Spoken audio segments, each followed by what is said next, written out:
వెంకటేష్ గారు ఇక్కడ, అనిల్ గారు, వెంకటేష్ గారు, hi. Hi hi sir. Sir, ఏకంగా ప్రొడ్యూసర్ మీద ఐటీ రైట్స్ వచ్చే స్థాయికి ఈ సినిమా కలెక్షన్ రావడం మీద మీ అభిప్రాయం ఏంటి? అయిందా? నిజమా?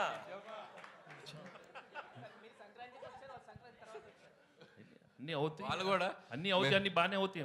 అంటే సంక్రాంతికి వస్తున్నాం అని చెప్పి మేము టైటిల్ పెట్టాం కదా, వాళ్ళు కూడా గట్టిగా ఫిక్స్ అయినట్టుంది. మేము సంక్రాంతికి వస్తున్నాం అని చెప్పి వచ్చేసారు వాళ్ళు కూడా. కాదు అరే అనిల్ గారు, ఇప్పుడు పాపం మీ ప్రొడ్యూసర్ ఏమో బాధలు ఉంటే మీరు సక్సెస్ చేసుకోవడం కరెక్ట్. మా ప్రొడ్యూసర్ బాధలో లేరండి. ఇండస్ట్రీలో చాలా మంది మీద జరుగుతున్నాయి రైట్స్, ఆయన ఒక్కడి మీద జరగట్లేదు. అండ్ ఇట్స్ టూ చాలా, ఇది ఒక ప్రాసెస్లో భాగమే. ప్రతిసారి 2 ఏళ్ళకి ఒకసారి 3 ఏళ్ళకి ఒకసారి ఇండస్ట్రీ మీద కానీ బిజినెస్ సర్కిల్స్లో కానీ ఐటీ రైట్స్ జరగడం సర్వసాధారణం. సో అలాంటి ఒక ప్రాసెస్లో జరిగే భాగం. ఇంకా వాళ్ళు మమ్మల్ని, మేము వాళ్ళకి కాంటాక్ట్ అవ్వలేకపోతున్నాం.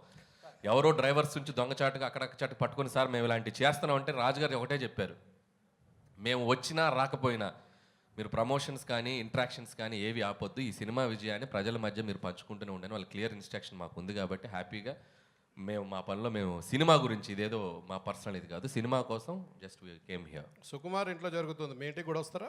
సుకుమార్ ఇంటి పక్కకి నేను ఇంకా షిఫ్ట్ అవ్వాలా, త్వరలో షిఫ్ట్ అవుతున్నాను ఫిబ్రవరికి. కాబట్టి మా ఇంటి పక్కకి లేను కాబట్టి ఇంకా రాలేదు. ఇప్పుడు మీరు అడిగారు కాబట్టి ఖచ్చితంగా వాళ్ళు వచ్చే అవకాశం ఉంది.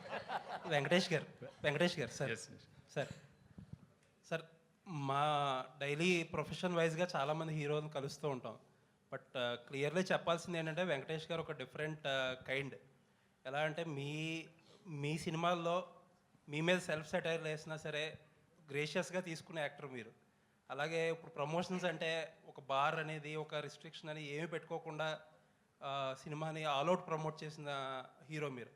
ఇప్పుడు ఆ తాలూకు ఎఫెక్ట్ అంతా కూడా ఇప్పుడు కలెక్షన్స్ మీద కనపడుతుంది. ఒక మాట చెప్పాలంటే ఇప్పుడు వచ్చే కలెక్షన్స్ ఎవ్రీథింగ్ మీరు you are more than deserved for it.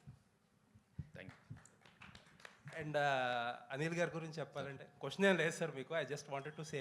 Thank you so much. Anil గారు, తొందరలో మీ మీద కూడా రైట్స్ జరగాలని కోరుకుంటున్నాను. ఓరి నాయన, నిన్న మీకు ఒక జోక్ చెప్పాలి. నాకు నిన్న ట్విట్టర్లో ఒక ట్యాగ్ చేస్తూ ఒక ఫ్రెండ్, విజ్ఞాన్లో నా కాలేజ్ ఫ్రెండ్ అనమాట, వాడు నిన్న న్యూస్లో వచ్చింది నా మీద కూడా రైట్స్ జరుగుతుందని. ఇన్ఫ్యాక్ట్ నా మీద జరగలేదు. సో వాడు ఏం చెప్పాడంటే ట్విట్టర్లో, ఎంత ఎదిగిపోయావురా, మాతో ఉంటూ మా పక్కనే చదువుకుంటూ ఐటీ రైట్స్ జరిగే స్థాయికి ఎదిగిపోయావా అన్నాడు.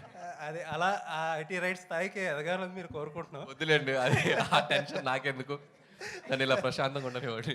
వెంకటేష్ గారు, అండ్ ఇంకొక విషయం చెప్పాలి మీతో. మనం ఇంటర్వ్యూ చేసినప్పుడు లాస్ట్ టైం నేను ఒక మాట అన్నా,